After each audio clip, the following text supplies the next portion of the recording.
What's up, everybody? This is Scott, and today I am reviewing Harry Potter and the Deathly Hallows, and I apologize about how late 2 weeks this was. So, before you listen and watch this video, for those of you that have not seen it and that are Harry Potter fans, thank you for listening and watching at the same time, but I advise you push stop now because this thing is going to get spoiled off the wazoo. So, anyways, welcome to Scott's Movie Reviews. And the movie stars Daniel Radcliffe, Rupert Grint, and Emma Watson, directed by David Yates. Now, let's get into this because I've seen this now 3 times. First time I was at a midnight showing, but I didn't take notes quite in time yet either. So let's get into this.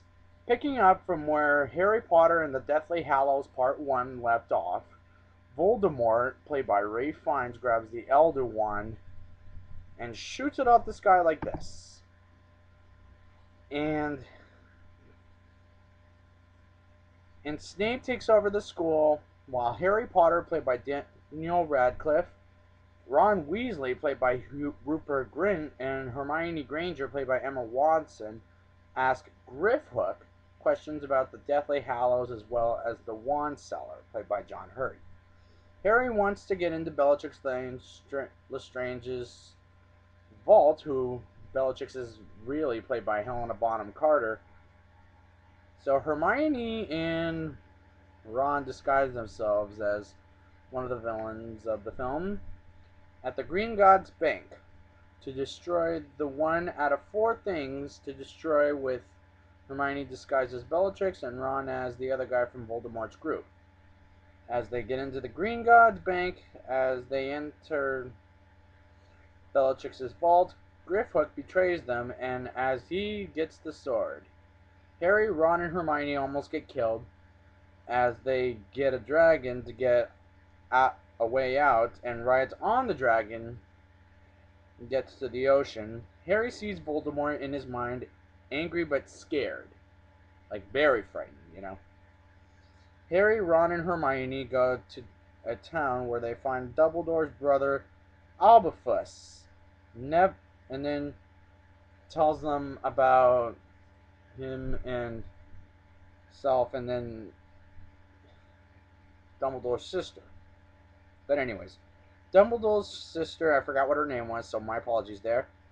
Neville comes out of that painting to get Harry, Ron, and Hermione in the painting to the castle of Hogwarts, witchcraft, and wizardry. So they get him back there, and Snape finds out about that they're in the castle. And Harry tells Snape about he with Malfoy killed him as Snape, who was played by Alan Rickman, was trusted by Dumbledore.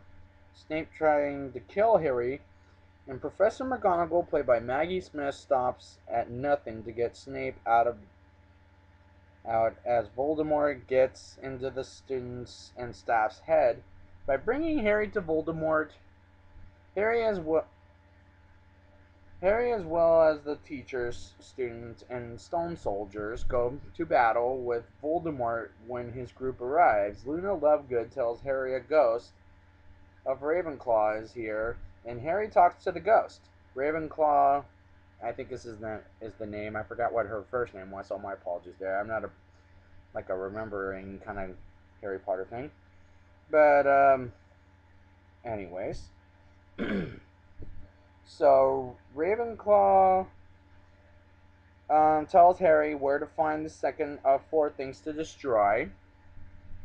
Ron and Hermione destroying the first of 4 things to destroy, and Ron and Hermione destroy the cup, aka the first out of 4 things to destroy. And Voldemort is wounded. Malfoy, played by Tom Felton, and Harry along with 2 other find Harry along with 2 other friends. I think one of them was Crabbe. I can't remember which one was which. To stop Harry from destroying the second of the 4 things to destroy, while one of the 3 set the place on fire at Ron as he chases them.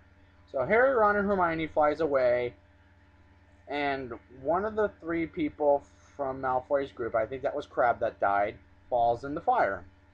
And Harry thinks about saving Malfoy, and he does as he destroys the second of the four things to destroy. As Voldemort gets more and more weak, Harry realizes that the snake is the third of the four things to destroy. So they track Voldemort down to the near lake of the Hogwarts Witchcraft and Wizardry School, and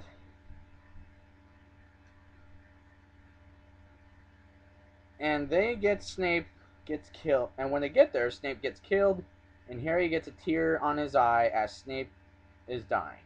And he tells Harry that he's got his mother's eyes, which I don't know why he said that, but which we'll explain later in the film. Harry's friends, Hermione's friends, including Ron's two brothers, are killed, and Harry watches Snape's tear and realizes that Snape loved his mother before James Potter came to her life and really cared about her. And he also realizes that he must die by Voldemort. Harry has to do what he has to do by dying in front of Voldemort with the same way as his mother died. Harry is dreaming as he talks to Professor Dumbledore himself. As Voldemort is done killing Harry, Mother Malfoy, I forgot what her name was, so my apologies, checks and says he's dead. Voldemort brings Harry's body, and Neville confesses that to explain friends and family dying every day. When Harry wakes up and he kills the snake, aka the third of the four things, that they have to destroy, the last thing they have to destroy is Voldemort himself. And they all fight till the very end as Mrs. Weasley protects his daughter, Ginny, played by Bonnie Wright, from getting killed by Bellatrix, and kills Bellatrix. Harry and Voldemort fight off for the finish, and Harry kills Voldemort with his wand. As Voldemort's dead, Harry destroys the wand, the Elder Wand, I should say, in half once and for all. In the final shot of the movie, 19 years later, Harry and Ginny, as well as Ron and Hermione, get married. Kinda like this. Here we go. Kind of like that, for example. And and this makes me think, what? Like that. And a little bit of this. And okay, moving on. And they have kids going to their first year of Hogwarts of witchcraft and wizardry, and credits roll. So it was a good movie. The only issue I had with this movie in general was the 19 years later scene, which I don't understand. How did they do the makeup? It was bad. You know, it was really bad to see the makeup and to see Harry, Ron, and Hermione kind of a little different, but almost the same lookalikes. But they're different ages. Why? Why did they do that? That's the question I have. But otherwise, I recommend the film, but it's not really one of the best of the Harry Potter films. Let me just tell you off the bat. So next time it'll be Captain America, the First Avenger. And thank you for listening and watching this review of Harry Potter and the Deathly Hallows Part 2. Thank you. Goodbye.